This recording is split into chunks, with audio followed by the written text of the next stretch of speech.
اهلا وسهلا بيكم في برنامج دردشة على السريع. النهاردة هنتكلم عن اكتشاف الذات.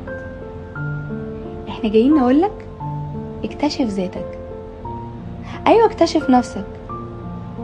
عند كل واحد موهبة ربنا منحله وادهله. مفيش تجارب برضو بتنجح الا لما يكون قبلها تجارب فاشلة كتير جدا. عندك مثلا اختراع المصباح اللي فصل من توماس اديسون، وعاد عمل المصباح ده 100 مرة. طب مين اللي يجيله طولة بال وصبر يعيد كل حاجة من اول وجديد 100 مرة؟ اكيد مش مننا. فعشان كده اللي بينجحوا وعدد الاكتشافات قليلة جدا. اكتشف ذاتك، اكتشف موهبتك وطور منها. هناك الكثير من الأمثلة الواقعية اللي بتبين لنا كيف يستطيع الفرد النهوض بنفسه وتطوير ذاته. زي مثلا مانديلا. حاول مانديلا القضاء على التميز العنصري في جنوب أفريقيا، وبعد ما نجح أصبح رئيسا للبلاد وحصل على جائزة نوبل للسلام، واستمر في منصبه إلى وفاته. لكن الوصول إلى نتائج بيكون بشكل مخطط جدا.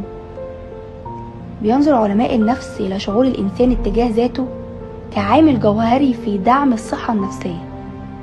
فكلما كان تقديرك لذلك سليما، كلما تمتعت بصحة نفسية أفضل، فيما يعتبر تدني احترام الذات سببا للعديد من المشاكل النفسية والاضطرابات المميزة.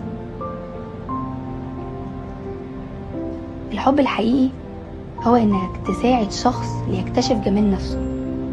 ساعد اللي قدامك يعرف النقط الضعيفة والقوية والصفات اللي فيه. ساعد اللي قدامك يعرف ويحب نفسه. ساعد اللي قدامك يكتشف في نفسه أماكن جديدة ومواهب وقدرات جديدة. علم الناس اللي حواليك ازاي يشوفوا نفسهم أحلى. لما تكلموا عن الحلو اللي جواهم، عن الحلو اللي بيعملوه مثلا، لو دخلت ومشيت في حياة الناس، سيب في حياتهم علامات حلوة من الدعم والتشجيع واكتشاف الذات الحلوة.